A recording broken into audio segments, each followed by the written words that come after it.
Guys, നമുക്കിന്ന് മീൻകറി ഉണ്ടാക്കിയാലോ? അതിനു മുന്നേ നമുക്കൊരു ചോറ് വെന്തിട്ടുണ്ടെന്ന് നോക്കണം. ഇപ്പൊ നന്നായി ഇളക്കി ചോറ് വെന്തിട്ടുണ്ട്. പിന്നെ ഞാൻ തലേന്നത്തേറ്റ ചിയാസീഡ് രാവിലെ കുടിക്കാൻ പറഞ്ഞു. അത് നമുക്ക് ഉച്ചയ്ക്ക് ഒന്ന് കുടിക്കാം. യെസ്, അതും കഴിഞ്ഞു. നമുക്ക് ചോറൊന്ന് ഊറ്റാൻ വേണ്ടി എടുക്കാം. നന്നായി വെള്ളം ഒഴിച്ച് ഇളക്കി ഊറ്റാൻ വെക്കാം. ഇനി നമുക്ക് അടുത്തത് മീൻ കറിക്കുള്ള ഐറ്റംസ് നോക്കാം. കുറച്ച് ചെറിയ ഉള്ളി വേണം, വെളുത്തുള്ളി വേണം, ഇഞ്ചി വേണം, തക്കാളി ഇതേപോലെ അരിഞ്ഞെടുക്കണം. ഇനിയെല്ലാം നമുക്ക് കുലുക്കുന അരിയാം. ചെറിയ ഉള്ളി കുലുക്കുന അരിയുക, വെളുത്തുള്ളി കുലുക്കുന അരിയുക, ഇഞ്ചി കുലുക്കുന അരിയുക. പിന്നെ ഇവിടെ പച്ചമുളകില്ല, പഴുത്ത മുളക് എടുക്കണം. നിങ്ങൾ പച്ചമുളക് എടുത്താൽ മതി.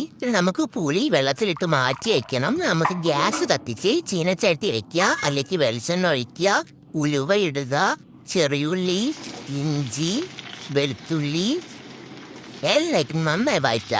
എൻ്റെ ഉലുവ കുറച്ചൊന്ന് കരിഞ്ഞിട്ടുണ്ടെങ്കിൽ നിങ്ങൾ ഉലുവ കരിയാട് നോക്കിയാൽ മതി. പിന്നെ നമ്മളെ പഴുത്ത മുളകും കരിവേറ്റിലിട്ട് നന്നായിട്ട് ഇളക്കുക. ഇത് ചെയ്യുന്നത് തക്കാളി ഇട്ട് ഇളക്കുക, ഒന്ന് അരച്ച് വെച്ച് ഒന്നുകൂടി ഒന്ന് വേവിക്കുക. എന്നിട്ട് നമുക്ക് 2 സ്പൂണ് മുളക് പൊടി, 1/4 ടീസ്പൂൺ മഞ്ഞൾപ്പൊടി ഇട്ട് നന്നായിട്ടൊന്ന് ഇളക്കണം.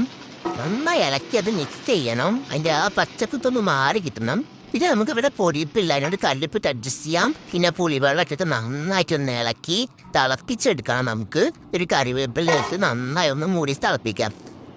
അപ്പം നമുക്ക് കോരമീനാണ് കിട്ടിയിരിക്കുന്നത്. തിളച്ച് വരുമ്പോൾ നമ്മൾ കോരമീൻ ഓരോന്നോരോന്ന് ഈച്ചിട്ട് കൊടുക്കുക. ഒരു 5 കോരമീനായിരുന്നു നമുക്കിവിടെ കിട്ടിയത്.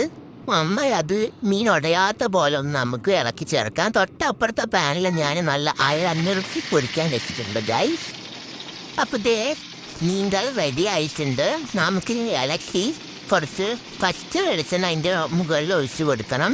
നമുക്ക് സെർവ് ചെയ്യാം മീൻകറി. ഞാൻ നേരത്തെ കുറച്ച് ക്യാരറ്റിൻ്റെ ഉപ്പേരി ഉണ്ടാക്കിയിട്ടുണ്ടായിരുന്നു. ആ ഉപ്പേരി വെക്കാം. പിന്നെ ഒരു വലിയ അയല വെക്കാം. ഉപ്പിലിട്ട ബീട്രൂട്ടും. നിങ്ങൾക്ക് എൻ്റെ ഫുഡും എൻ്റെ ചാനൽ ഇഷ്ടപ്പെട്ടിട്ടുണ്ടെങ്കിൽ സബ്സ്ക്രൈബ് ചെയ്ത് എന്നെ സപ്പോർട്ട് ചെയ്ത് കൂടെ കൂട്ടണേ.